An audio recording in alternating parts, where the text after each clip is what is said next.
You had a visitor this week, didn't you?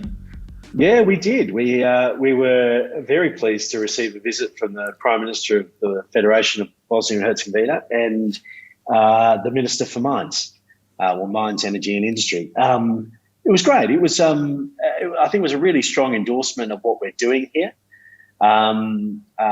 He voiced his support for the company and the project. I think he was impressed with the young local team that we've assembled here. You know, a lot of our staff are almost straight out of university that are being trained up by old farts like Graham, and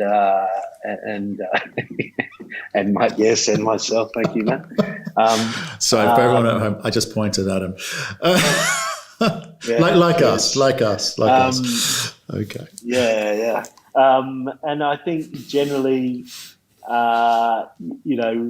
we enjoy the support that we've had from government in Bosnia. But I think with such a strong endorsement, that support will continue and hopefully accelerate.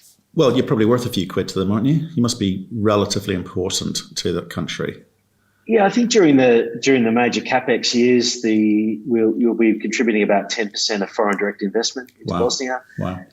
It will have quite a substantial GDP impact during the life of the mine. Corporations taxes are likely to be around $200 million US.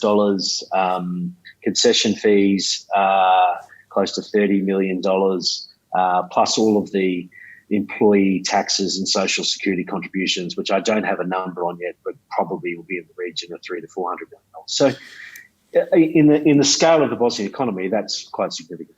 That should help a lot when you're in discussions about getting things done, won't it?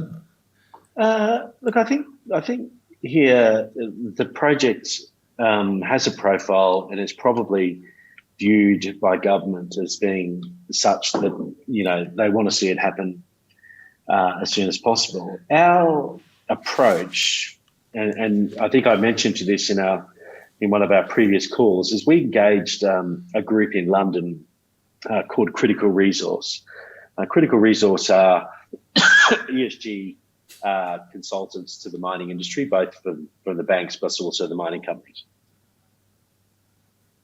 And with them, we set about a pathway to get a social license, essentially.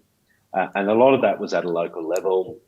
A lot of it was about implementation of policies that would see us develop a groundswell of local support. Local support happened. Is that COVID thing back again? You still haven't got rid of it. Seriously.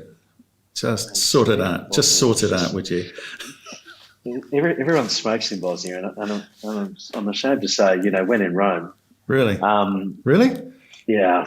You're too old. Yeah. You're too old for that shenanigans. Stop it immediately. Man, I'm not. I may look like I'm 47. I'm only 23. Stone. Right.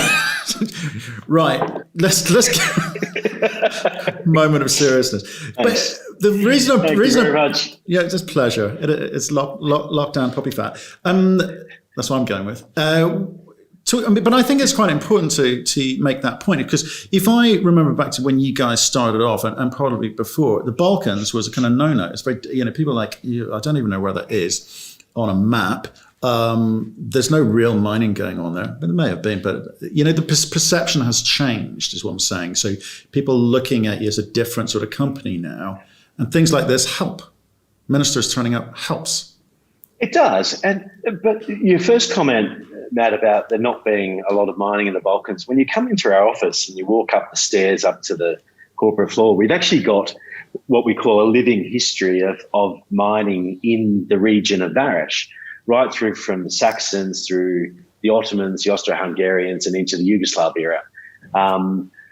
There is a long established history of mining here. The Varoš coat of arms are two miners. There are about 11 operating coal mines within our canton. There's one base metals mine operating within our canton.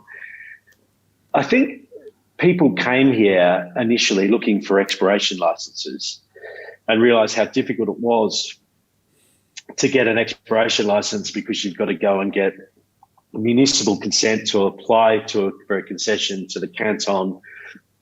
Then the canton gives you that, and then you have to go to the federation to get an exploration license over it before you can do anything. It's a long process. It's a big barrier to entry. But the way we came into it meant that we sort of bypassed that. And because we're here, we've been able to navigate that very well. And it serves to the point that the work that we've done here, the amount of money that we've invested, the human development we've done in our team, the indirect investment, the sponsorships of local football clubs, rugby clubs, buying COVID equipment for the school, the hospital, etc., has meant that we've secured now the largest mineral concession in Bosnia. We've got the entire mineral belt around Vares, which we were awarded a few weeks ago. That's going to give us an opportunity. It's an 11-year exploration concession. It's going to give us an opportunity to look for those repeats of Rupica. So whatever the Vares project looks like right now, I don't think it'll look like that in 3 or 4 years' time. Okay. I just think that's an important point that we had noticed, certainly in terms of our analysis. We're doing a report on you, by the way. Hope you enjoy it. We'll be out soon. I wasn't going to ask. So what are you going? What? You're gonna Paul Fatty Cronin, CEO. He's coming. It's front page, mate.